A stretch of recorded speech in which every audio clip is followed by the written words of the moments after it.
नूंह में अंबेडकर जयंती पर मेरा वतन पार्टी का गठन, शिक्षा और रोजगार होंगे प्रमुख मुद्दे। बता दें कि मेवात क्षेत्र में अंबेडकर जयंती के अवसर पर मेरा वतन पार्टी के गठन की घोषणा की गई। इस मौके पर पार्टी से जुड़े पदाधिकारी अकबर कासमी और तीन मोहम्मद मामलिका ने प्रेस वार्ता के दौरान जानकारी देते हुए कहा, यह पार्टी क्षेत्र के लोगों के लिए एक स्वतंत्र मंच के रूप में कार्य करेगी। यहां उनकी समस्याओं को प्रभावी तरीके से उठाया जाएगा। उन्होंने कहा कि मेवात क्षेत्र में शिक्षा और व्यवसाय व रोजगार की कमी के कारण युवाओं को कई तरह की चुनौतियों का सामना करना पड़ रहा है। पार्टी इन दोनों महत्वपूर्ण मुद्दों को प्राथमिकता के आधार पर उठाएगी और सरकार तक इन समस्याओं को मजबूती से पहुंचाने का काम करेगी। साथ ही साथ विभिन्न मंचों के माध्यम से भी इस मुद्दे को साझा कर जन आवाज को बुलंद किया जाएगा। अकबर कासमी और तीन मोहम्मद ने संयुक्त रूप से मीडिया से बातचीत करते हुए कहा कि मेरा वतन पार्टी का उद्देश्य आम जनता की आवाज़ बनना है और उनके अधिकारों के लिए संघर्ष करना है। उन्होंने कहा कि पार्टी हर उस मुद्दे को उठाएगी जो समाज के हित में हो और जिससे क्षेत्र का समग्र विकास संभव हो सके। इस अवसर पर क्षेत्र के कई युवा और गणमान्य लोग मौजूद रहे। उपस्थिति लोगों ने पार्टी के गठन पर खुशी और उत्साह व्यक्त करते हुए कहा कि लंबे समय से एक ऐसे मंच की आवश्यकता महसूस की जा रही थी जो मेवात के विकास के लिए समर्पित हो। पार्टी के विस्तार को लेकर भी योजना साझा की गई। बताया गया कि जल्द ही संगठन का विस्तार किया जाएगा और एक बड़ा कार्यक्रम आयोजित किया जाएगा। पार्टी का लक्ष्य विभिन्न राज्यों में अपने संगठन को मजबूत करना और सभी वर्गों को साथ लेकर आगे बढ़ना है। अंत में पार्टी के संस्थापक सदस्यों ने संयुक्त रूप से कहा है कि अगर बड़ी संख्या में लोग एकजुट होकर इस अभियान से जुड़ते हैं तो इसे एक मजबूत जनशक्ति में बदला जा सकता है जो नूंह क्षेत्र के विकास में अहम भूमिका निभाएगी। आप देख रहे हैं नूंह मेवात से लियाकत अली की रिपोर्ट। चैनल को सब्सक्राइब जरूर कर लीजिएगा। नई पार्टी की शुरुआत हुई है, गठन हुआ है और इस तरह की उम्मीद है कि यहाँ बात की जाए शिक्षा के क्षेत्र में, व्यवसाय के क्षेत्र में या औद्योगिक क्षेत्र में किस तरह की यहाँ जरूरत है। आज मेवपा पार्टी का गठन हुआ है। पहले तो मैं पूरी मेवात के नौजवानों को, संजीदा लोगों को, समझदार लोगों को, बुजुर्गों को, आलिमों को मुबारकबाद पेश करता हूँ इस बात की। उन्हें खुशी होना चाहिए कि उनकी अपनी पार्टी का गठन हुआ है, उनके लिए अपना मंच मिल गया है अपनी बात रखने का। जहाँ तक पार्टी का गठन करने का जो मसला है, वो जमीन पे जो काम करेंगे, जमीन से जो समाज के लोगों की, नौजवानों की, पढ़े लिखे लोगों की जो समस्या है, उन समस्याओं को साथ लेकर उन समस्याओं को सरकार के साथ भी हम रूबरू करेंगे और अपने मंचों पर भी उसको हम शेयर करेंगे और हम हर मंच पर उस आवाज को उठाएंगे जो हमारे साथ नाइतफाक, जो नाइंसाफी हुई है, उन बातों को हम हर मुद्दे को उठाएंगे। पहला मुद्दा हमारा सबसे ज्यादा जरूरी एजुकेशन होगा और व्यवसाय होगा, क्योंकि आज जो हमारे क्षेत्र की हालत है वो इन दोनों चीजों की वजह से ज्यादा युवाओं में बिगाड़ पैदा हुआ है। मुझे उम्मीद है कि ये पार्टी उस पर काम करेगी इंशाल्लाह। लोग लिखते हैं कि भाई हम तो कांग्रेसी हैं, आप तो कांग्रेसी हो। ये कांग्रेसी भी आपको, कांग्रेस भी आपको कांग्रेसी मानती है कि नहीं मानती है? ऐसे ही भूले घूम रहे हो। कौन सा राज है जो हम नहीं जानते? कौन सी बात है जो हम नहीं पहचानते? क्यों धोखा देते हो अपने आप को भी, अपने समाज को भी, अपनी कौम को भी और अपनी नस्लों को नहीं, अपने बच्चों को भी धोखा देते? कोई अफलातून नहीं होता, कोई फ्रॉड नहीं होता, खुदा एक ही है।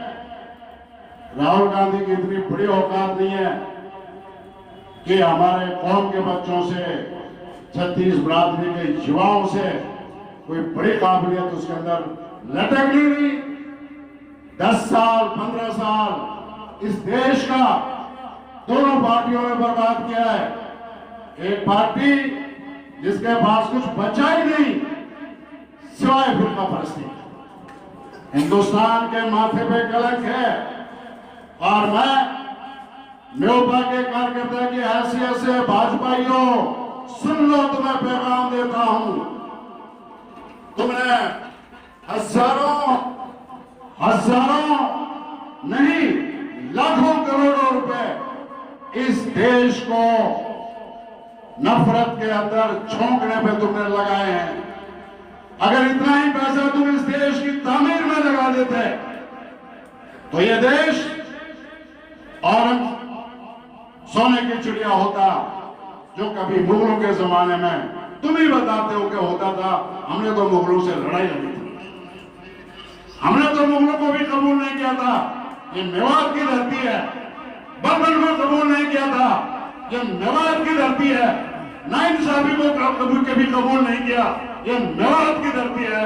इंसाफ का झंडा उठाएंगे क्योंकि ये मेवात की धरती है। और कांग्रेसियों, तुम किस गलत फहमी में हो? तुम्हारी तो मिसाल वो है, कोई लड़का घूमता था, मन चला, गांव के पास आया, गांव के लोगों ने पूछा क्या करते हो? बोला जी बड़ा काम कर रहा हूं। क्या कर रहे हो भाई? बोला बादशाह की छोरी से शादी करने का प्लान बनाया हुआ है, उनकी बेटी से शादी करने। गांव वाले बड़ा मुतासिर हुए, खुश हुए, हमारा गांव बादशाह का दामाद बनेगा। किसी मौलवी उस्मान जैसे समझदार, हाजी सुल्तान जैसे समझदार ने पूछ लिया कि भैया कितना, कहां तक पहुंच गए? बोला जी बस आधा तो हो गया, आधा ही बचा है। बोला आधा क्या हो गया?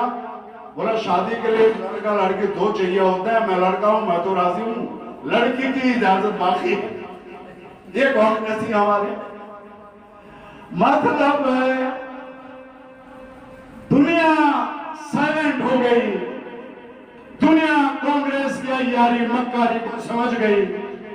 हमारे मुस्लिम भाई कार्यकर्ता ये नहीं समझ पा रहे और दीदा दलेरी करते। मैंने कहा भैया हमें तो कुरान शरीफ ने कहा वैसा खातबहुम जाहिलून क़ालू सलाम, जब नादान लोगों से पाला पड़ जाए तो इनके मुंह ना लगे। और कुछ मेवात के धनवान अपने आप में बनते हैं, यहां वहां इधर उधर के पैसे देखे होंगे, पैसों की तो शक्ल ही नहीं देखी है। कुछ सत्ता वाले बनते हैं, जी हुजूरी की होगी, सत्ता का तो भी मतलब ही नहीं समझता। और ये इस इलाके को कहीं से कहीं लेके जा सकते थे, मैं नाम नहीं लूंगा। ये सही बात है कि हम अपने नेताओं से नफरत नहीं करते, मगर ये भी सही बात है कि हमें तुमसे शिकायत है, हमें तुमसे शिकायतें हैं। और हमें इतनी शिकायतें हैं कि तुमने मात्र अपने जिस्म पर अच्छा कपड़े पहनने के लिए, तुमने मात्र एक महंगी कार में बैठने के लिए, तुमने मात्र एक हरियाणा प्रदेश के नेता को सलामी देने के लिए इस पूरी कौम के बच्चों के भविष्य के साथ खिलवाड़ किया। तुम तो इतने बड़ा नेता हो सकते थे कि दुनिया तुम्हारे पीछे चलती और तुम वो काम कर सकते थे कि जन बच्चा गरीब इंसान तुम्हें दुआएं दे। तुम जन्नत भी कमा सकते थे और तुम दुनिया भी कमा सकते थे। अगर तुम तो बड़े लालची निकले, तुम तो बड़े बेवकूफ निकले, तुमने 80 साल कौम के खिलाफ किए और आज तुम कहते हो कि मैं वहां से पार्टी बनेगी तो तुम हमें नाम देते हो। यह बाज़मीर लोगों की जमात है और यह मेवात के गांव से आए हुए लोग हैं। जिस दिन भीड़ दिखाने पाएंगे तुम्हारी आंखें पथरा जाएंगी, यही मेवात उतनी भीड़ करेगी। और साथियों बिल्कुल इंशाअल्लाह ये पार्टी ईमानदारी के साथ आगे बढ़ेगी। ये किसी व्यक्ति विशेष की पार्टी नहीं होगी, ये कौम की पार्टी होगी, इसका निजाम होगा। और बेफिक्र होकर इस बात को सुन लो, इंशाअल्लाह ऐसी कार्यशैली कांग्रेस पार्टी की थी और सपनों में भी नहीं होगी। और भाजपा के लोग जो अपने आप को रणनीतिकार बता दें, टकराएंगे, देखेंगे हम तुम रणनीतिकार हो या मेउपा के कार्यकर्ता रणनीतिकार। छत्तीस बिरादरी की पार्टी है ये, इसलिए हमारे पास विजन भी है, विवेक भी है, तजुर्बा भी है, रणनीति भी है और वो चीज भी है जो तुम्हारे पास नहीं है। अपनी कौम से सच्चा प्यार भी है, अपनी कौम के लिए हमदर्दी भी है। और मैं मेरी बात नहीं कर रहा हूं, मैं नौजवान उलमा इस्लाम की। आपका नासिर हुसैन जकरिया उटावड़ी। सर, आज मेवात की धरती से एक नई पार्टी का आगाज हुआ है, कैसा इसका मंसूर, क्या उम्मीद है इस पार्टी से? उम्मीदें तो बहुत कुछ हैं। हम इंशाल्लाह तालीमी मैदान में भी काम करेंगे और मेवात की जितनी भी ज़रूरतें हैं, हमारे सामने जो भी परेशानियां हैं, उनको हल करेंगे।